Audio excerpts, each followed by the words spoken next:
कह रहे हैं एक रेलगाड़ी एक समान चाल से 360 किलोमीटर की दूरी तय करती है।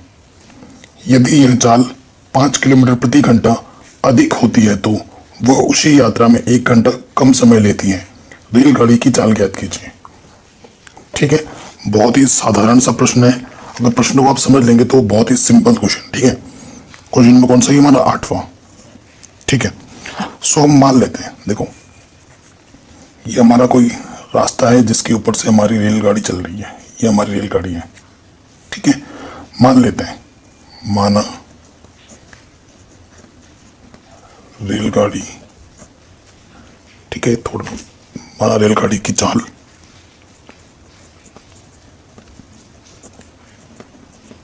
x किलोमीटर प्रति घंटा है। ठीक है, यानी 1 घंटे में x किलोमीटर चलता है। ये इसकी चाल है और यही हमें निकालना है। बात हो रही है समय की। देखो आपको पता है वो समय बराबर क्या होता है, समय बराबर होता है दूरी बट्टे चाल। ठीक है, दूरी बट्टे चाल होता है।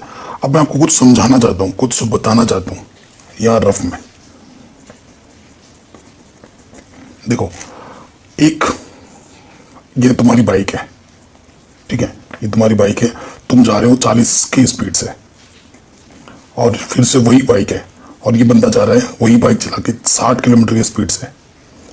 तो इसको ज्यादा टाइम लगेगा, इसको ज्यादा टाइम लगेगा और इसको कम टाइम लगेगा। मतलब स्पीड ज्यादा होगी तो समय कम लगेगा, स्पीड कम होगी तो समय अधिक लगेगा। ठीक है, ये मैं आपको बताना चाह रहा था। अब हमारे पास जो कुल दूरी है, जो कुल दूरी है यहां से लेकर यहां तक, वो कितनी है क्वेश्चन में? 360 किलोमीटर। ठीक है, सो देखिए हमें क्वेश्चन में क्या बोला है, एक रेलगाड़ी एक समान चाल से 360 किलोमीटर की दूरी तय करती है। ये प्रथम शर्त है। फिर दूसरी शर्त में क्या बोल रहा है, यदि यह चाल 5 किलोमीटर अधिक कर होती है तो उसी यात्रा में 1 घंटा समय कम लेता है। तो दूसरी बार में वो 1 घंटा समय पहले वाले की तुलना में कम लेता है। रेलगाड़ी की चाल हमें ज्ञात करनी है। ठीक है, तो आप लिखेंगे प्रथम शर्तानुसार।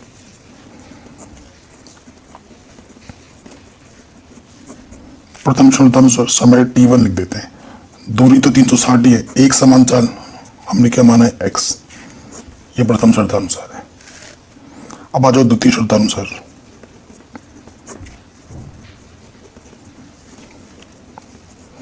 द्वितीय शर्त में उसने क्या बोला है कि यदि स्पीड को 5 किलोमीटर बढ़ा दिया जाए, यदि स्पीड को 5 किलोमीटर प्रति घंटा बढ़ा दी जाए, यही बोला क्वेश्चन में। तो 5 किलोमीटर बढ़ा देंगे तो चाल क्या हो जाएगी, स्पीड को हिंदी में चाल बोलते हैं। चाल क्या हो जाएगी, पहले x थी तो अब क्या हो जाएगी x प्लस 5 किलोमीटर प्रति घंटा। तब समय क्या होगा, समय दूरी तो वही है 360 किलोमीटर, चाल बदल गई है। ठीक है, चाल की जगह पे क्या आ जाएगा x प्लस 5। अब क्वेश्चन में ये बोल रहा है जब चाल बढ़ा दी जाती है तो ये 1 घंटा समय कम लेती है इसकी तुलना में। अब इसको भी समझो, एक जने के पास 7 रुपए है और एक जने के पास 5 रुपए है, तो इस भाई के पास कितने रुपए ज्यादा हैं, 2 रुपए ज्यादा हैं। यानी कि बड़े वाले में से छोटे वाला को अगर घटाया जाता तो कितना मिलेगा, 2 मिलेगा। तो वही चीज यहां पर है। अतः प्रश्नानुसार क्या करेंगे, इस समय में से इस समय को अगर घटाया जाए तो किसके बराबर आएगा, 1 घंटा, क्योंकि 1 घंटा समय ज्यादा लेती है और 1 घंटा कम लेती है। प्रश्नानुसार क्या बोला, t1 माइनस t2 किसके बराबर होगा, 1 घंटा। तो t1 कितना है, ये चीज, t2 कितना है, ये चीज। ठीक है, अब हमें क्या लेना है, लॉस ऑफ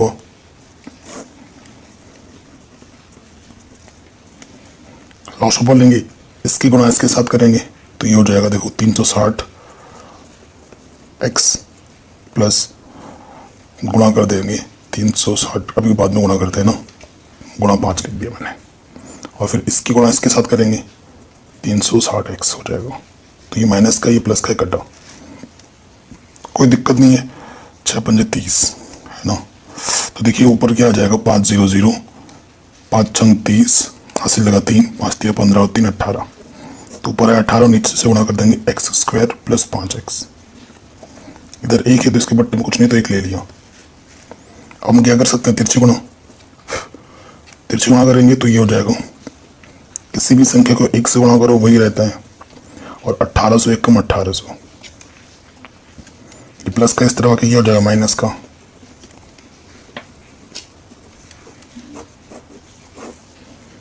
ठीक है, तो ये एक द्विघात समीकरण आ गया। इस समीकरण को मैं नंबर 3 बोल देता हूँ। इस द्विघात समीकरण को हम हल करेंगे, हमें हमारा उत्तर मिल जाएगा आराम से। ठीक है, अब देखिए आगे क्या होगा, ये चीज है। अब अगर हम देखें इसको, आप किसी भी विधि से हल कर सकते हो, द्विघात समीकरण सूत्र लगाकर, है ना, गुणनखंड करके, पूर्ण वर्ग बनाने की विधि से, आपकी मर्जी है। ये आपको जो मेथड अच्छा लगे वो आप यहाँ पर लगा सकते हो। तो लिखेंगे यहाँ मैं लगाऊंगा द्विघात समीकरण, मतलब द्विघात सूत्र। यहाँ ए के स्थान पर कितना है, एक्स स्क्वायर का गुणांक 1, बी के स्थान पर कितना है, एक्स का गुणांक 5, और सी के स्थान पर कितना है, माइनस के 1800। ठीक है, ये चीज है। ओके, अब हम लिखेंगे, देखिए लिखेंगे यहाँ पर द्विघात सूत्र से। द्विघात सूत्र क्या होता है, एक्स बराबर माइनस के b plus minus root b square minus के 4ac अपॉन 2a, है ना। अपॉन को हिंदी में बट्टा बोलते हैं। अब हम सारे मान रख देंगे,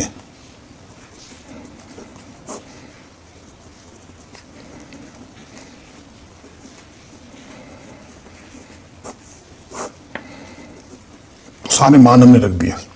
ठीक है, ए बी सी के मान हमने रख दिए ऊपर से। सो देखिए यहाँ पर 5 का वर्ग क्या होता है, 25, माइनस गुणा माइनस प्लस, 18 चौके 72, 72 आ गया यहाँ पर, 2 1 कम 2। तो यहाँ पर क्या हो गया, जोड़ेंगे तो 7 2 2 5 बट्टा 2। ठीक है, अब वर्गमूल निकालना आपको आना चाहिए। कैसे निकालते हैं वर्गमूल, संख्या यहाँ लिखो, पीछे से जोड़ा बनाते हैं। तो 8 8 64, घटाएंगे तो कितना आ जाएगा, 12 में से 4 गया तो 8। ठीक है, और फिर ये जोड़ा नीचे आ जाता है। अगर आपको वर्गमूल निकालना नहीं आता तो मेरे को बता दीजिएगा, मैं सिखा दूंगा। फिर 8 का डबल यहाँ लिख देते हैं 16। अब जिस संख्या से आप यहाँ लिखोगे उस संख्या को आपको यहाँ लिखना पड़ेगा। पीछे 5 है तो 5 कब आएगा, पाप पीछे 25, तो आगे लगा कि 5 से गुणा करना पड़ेगा। पाप पीछे 25, हासिल लगा 2। ठीक है, 5 छंग 30, 2 32, 5 हासिल लगा 3, 5 कम 5 3 8, घटाएंगे पूरा पूरा चला गया। तो हमारा वर्गमूल कितना हो जाएगा, वर्गमूल हो जाएगा 85, बट्टे में 2 है। ठीक है, अब हम क्या करेंगे, एक बार प्लस चिन्ह लेंगे। प्लस चिन्ह लेने पर, जब हम प्लस चिन्ह लेंगे तो देखिए क्या होगा, ये वाला प्लस का चिन्ह यहाँ आएगा। 85 में से 5 घटाएंगे तो कितना आ जाएगा, 80। तो x का मान क्या आ जाएगा, 40। अभी ये एक आंसर है। अभी ये आंसर एक ही है या दोनों है, अभी पता चल जाएगा। फिर हमें क्या लेना, माइनस चिन्ह लेने पर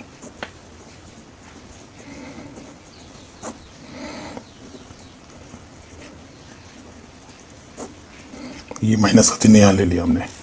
ठीक है, सो देखिए अब क्या हो जाएगा, माइनस 85 माइनस 5 दोनों जुड़ जाएंगे, माइनस के 90 बट्टा 2, तो यह जाएगा माइनस के 45, भाग देंगे तो ये अमान्य मान है, ये x का मान नहीं हो सकता, कट कर देंगे।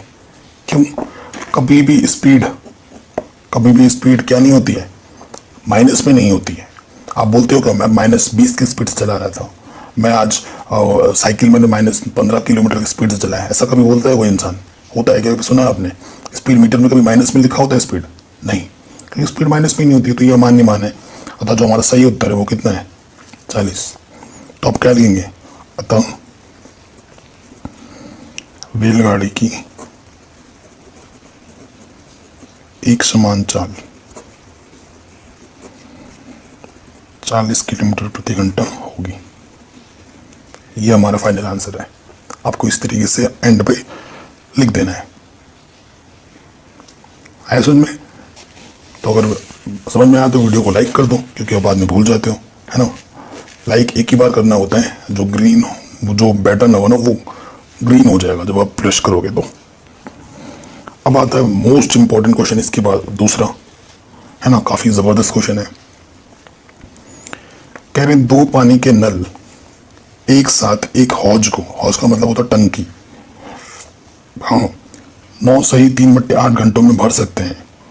बड़े व्यास वाला नल हौज को भरने में कम वाले व्यास नल से 10 घंटे समय कम लेता है। प्रत्येक द्वारा अलग से हौज भरने में समय ज्ञात कीजिए। ठीक है, अब देखिए हमारे पास एक हौज है, एक टंकी टाइप का हमने मान लिया कि यह हौज है।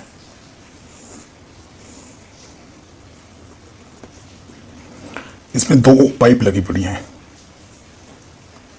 2 पाइप लगी पड़ी हैं, एक बड़ा मतलब एक पतला पाइप, एक मोटा पाइप लगा पड़ा है।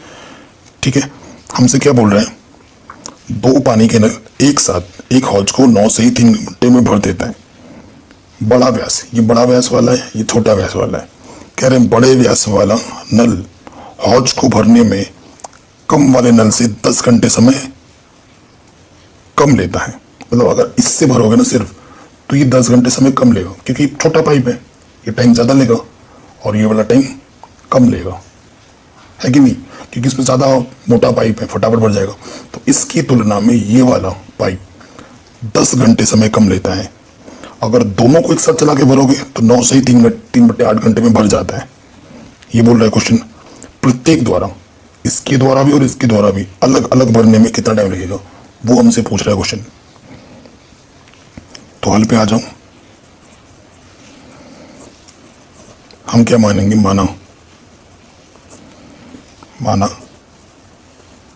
कम व्यास वाला नल पानी की हौज को x घंटे में भरता है। ठीक है, माना कम व्यास वाला नल, मतलब ये वाला कितने टाइम में बढ़ता है, x घंटे में। ठीक है, तो बड़ा वाला कितने घंटे में बढ़ेगा, प्रश्नानुसार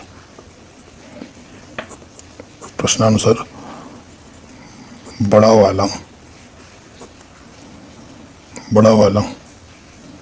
वाला क्या, पाइप। ठीक है, बड़ा वाला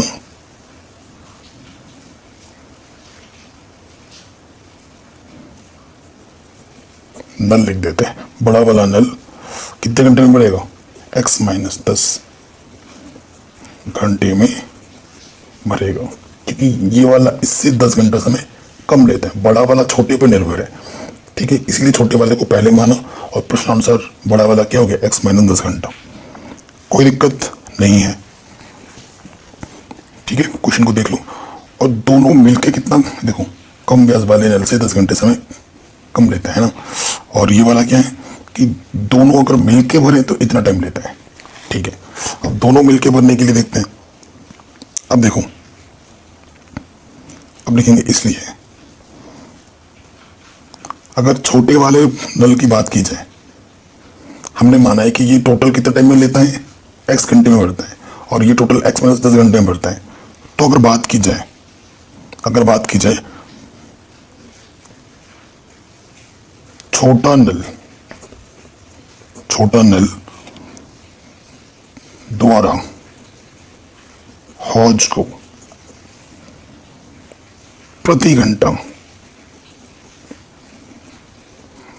भरने की जो दर होगी वो कितनी होगी, मतलब ये तो x घंटा पूरे, अगर अकेलौता चल रहा है ना, ये अकेला चल रहा है तो x घंटे में भरता है।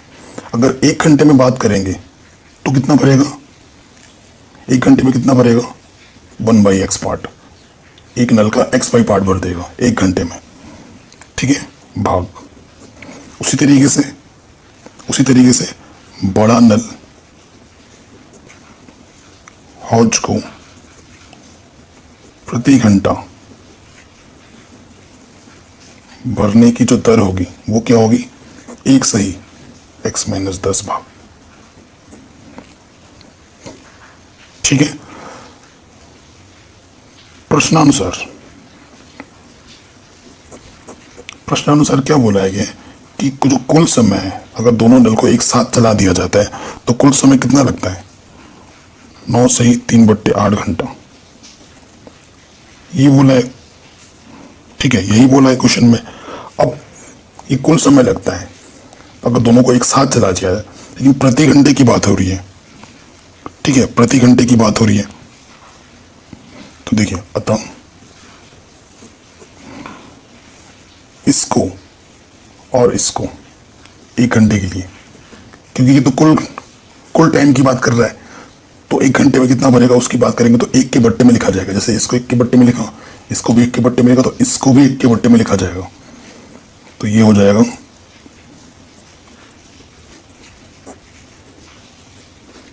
ठीक है, ये कुल समय की बात करेगा, 1 घंटे में नल कितना भरेगा। अब देखिए थोड़ा यहाँ तो चलो हो जाएगा, पहले उस तरफ सॉल्व कर लेते हैं दाएं पक्ष में। 8 नम 72, 72 और 3 75/8, और ये बट्टे वाला 8 कहाँ जाता है? ऊपर। ठीक है, कैसे? क्योंकि आप पता है इसके बट्टे में कुछ नहीं तो 1 लिखोगे, इसकी गुणा इसके साथ होगी, इसलिए 8 1 8 ऊपर, और इसकी भागा इसकी गुणा इसके साथ, तो 75 1 75। तो यहां से क्या मिल जाएगा? 8/75। ठीक है, अब हमें लेना है लॉस ऑफ, तो इसकी गुणा इसके साथ। तो जब हम लॉस ऑफ इस तरीके से गुणा करके लिखते हैं तो इसकी गुणा इसके साथ होती है। किसी भी संख्या को गुणा करेंगे हम तो -10 है, 1 से तो वही आ जाता है, और x से कम x, और इधर है 8/75। कोई दिक्कत नहीं है। ऊपर से देखो क्या आ गया हमें, x और x 2x माइनस की 10/x² माइनस की 10x। ठीक है, ऊपर से देखो भाई हमारे पास क्या कॉमन है? 2 उभयनिष्ठ है, 2 बाहर आ गया, 2 पंजे 10।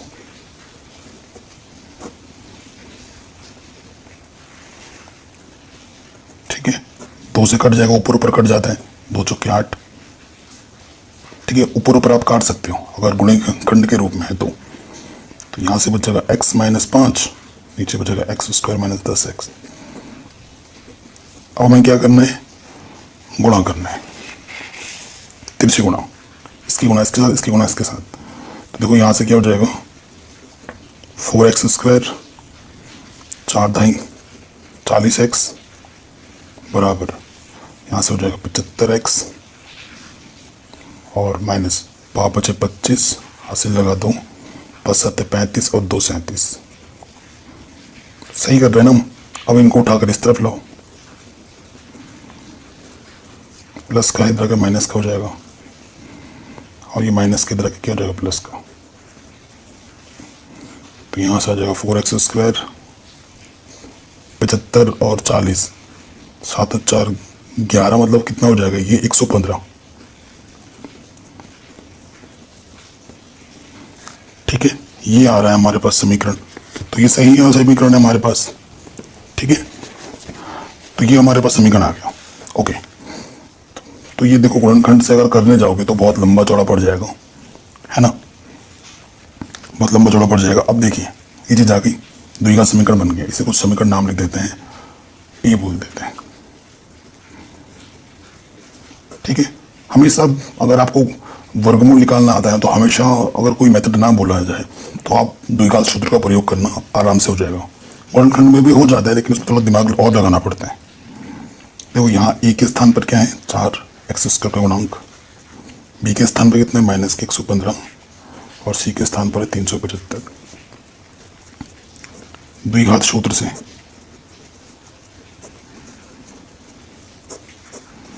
ठीक है, द्विघात सूत्र से देखो x बराबर क्या होता है? -kb plus minus b² - 4ac बट्टा 2a। कोई दिक्कत नहीं है। अब देखिए यहाँ से b के स्थान पर क्या है? -115 प्लस -115 का वर्ग -4, ए कितना है हमारे पास? 4, सी कितना है? 375 बट्टे 2, ए कितना है? 4। तो माइनस गुणा माइनस कितना होता है? प्लस।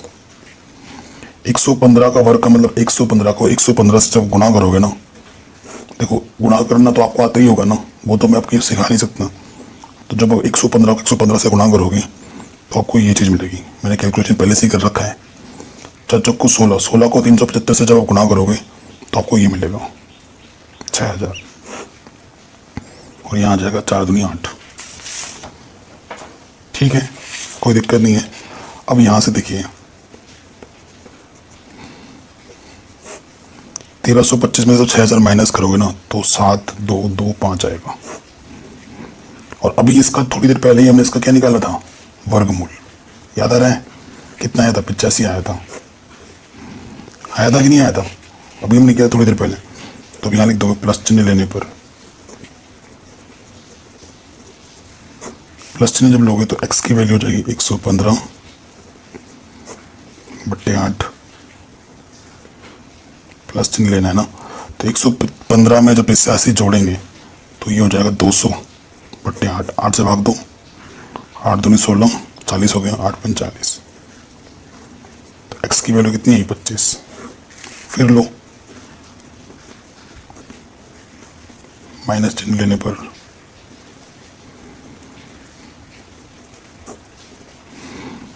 ठीक है, तो ये आ जाएगा 30/8।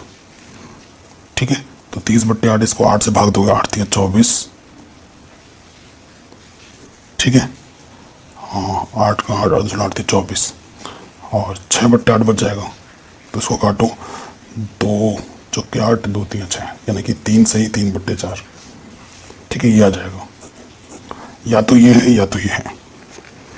अब अगर आप दोनों ही प्लस के आए हैं, अब कौन सा उत्तर सही है वो आपके मन में प्रश्न होगा कि भाई कौन सा उत्तर सही है ना। तो अगर ये लिया जाए, ये वाला लिया जाए, इसका मतलब है 3 घंटा कुछ मिनट है ना, 3 घंटा कुछ मिनट है, समझ सकते हैं, क्योंकि 3 बार तो भाग गया है। ये है, पहले हम ये लेते हैं क्योंकि ये वाला आंसर नहीं है। मैं आपको बताता हूँ क्यों। तो देखो यदि x का मान हम ले लेते हैं 3 सही 3/4, इसका सीधा सीधा मतलब क्या है कि 3 घंटा कुछ मिनट है ना। कि अगर छोटा वाला, देखो हमने छोटे वाले को क्या माना था, x घंटे माना था। तो चलो छोटा वाला अगर मान भी लेते हैं कि इतना आया है 3 घंटा कुछ मिनट, तो बड़ा वाला कितने लेता है? x - 10। तो देखो बड़े वाले के लिए चेक करना है ना, x - 10। तो बड़ा वाला कितना है? 3 सही 3/4 में से 10 माइनस करो तो कितना? हाँ 4 है 12, 12 और 3 15/4। और इधर 10 है, लॉस पर ले लो, 3 में 1 ले लो, 4 एकम 4, 15 एकम 15, 10 ढाई 40। तो 40 में से 15 घटाओगे कितना आ जाएगा? माइनस के 25/4। तो स्पीड कभी माइनस में होती है? नहीं होती है। तो देखो जब हमने x का मान ये लिया भी तो ये माइनस में आ रहा है, जो कि असंभव है। तो ये वाला मान क्या हो जाएगा? अमान्य। ठीक है, ये वाला मान क्या हो जाएगा? अमान्य। अगर ये गलत है तो ये सही होगा, यानी कि छोटा वाला कितना टाइम में ले रहा है? छोटा वाला भर रहा है 25 घंटे में, ज़्यादा टाइम लेगा ना छोटा वाला पाइप, 25 घंटा। ठीक है, और बड़ा वाला क्या लेगा? बड़ा वाला नल कितने टाइम भरेगा? x - 10 घंटे में। तो x हमारा 25 है -10, यानी कि बड़ा वाला भरेगा 15 घंटे में। ये हमारा आंसर आ जाएगा। ठीक है, क्वेश्चन आया समझ में आपको? इस तरीके से करना था हमें इन प्रॉब्लम को, आराम से हो गया।